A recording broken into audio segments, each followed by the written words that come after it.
मग्न होकर उच्च स्वर से परमात्मा का नाम और गुण कीर्तन करने से भी मन परमात्मा में स्थिर हो सकता है।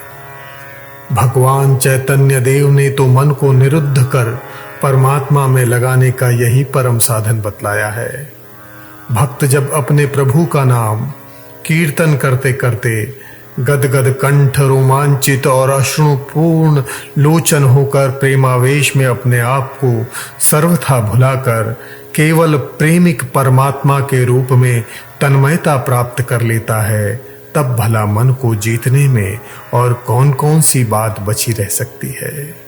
इसीलिए प्रेम पूर्वक परमात्मा का नाम कीर्तन करना मन पर विजय पाने का एक अत्युत्तम साधन है।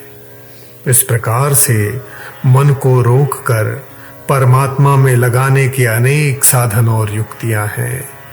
इनमें से या अन्य किसी भी युक्ति से, किसी भी प्रकार से भी मन को विषयों से हटाकर परमात्मा में लगाने की चेष्टा करनी चाहिए।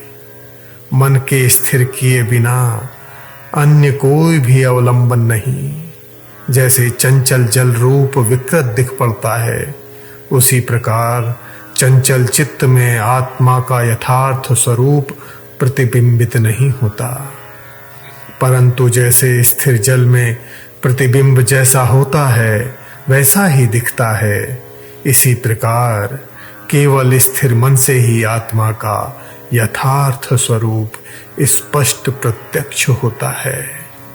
इसलिए प्राणपण से मन को स्थिर करने का प्रयत्न करना चाहिए।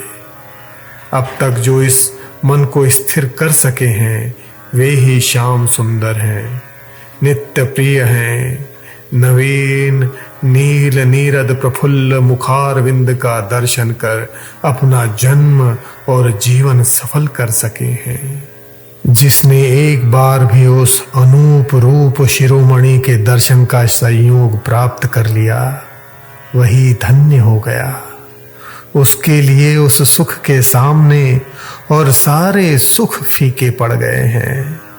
उस लाभ के सामने सारे लाभ नीचे हो गए हैं।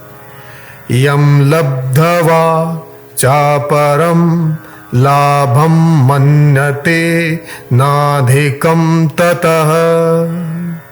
जिस लाभ को पा लेने पर उससे अधिक और कोई सा लाभ भी नहीं जसता, यही योग साधन का चरम फल है अथवा यही परम योग है।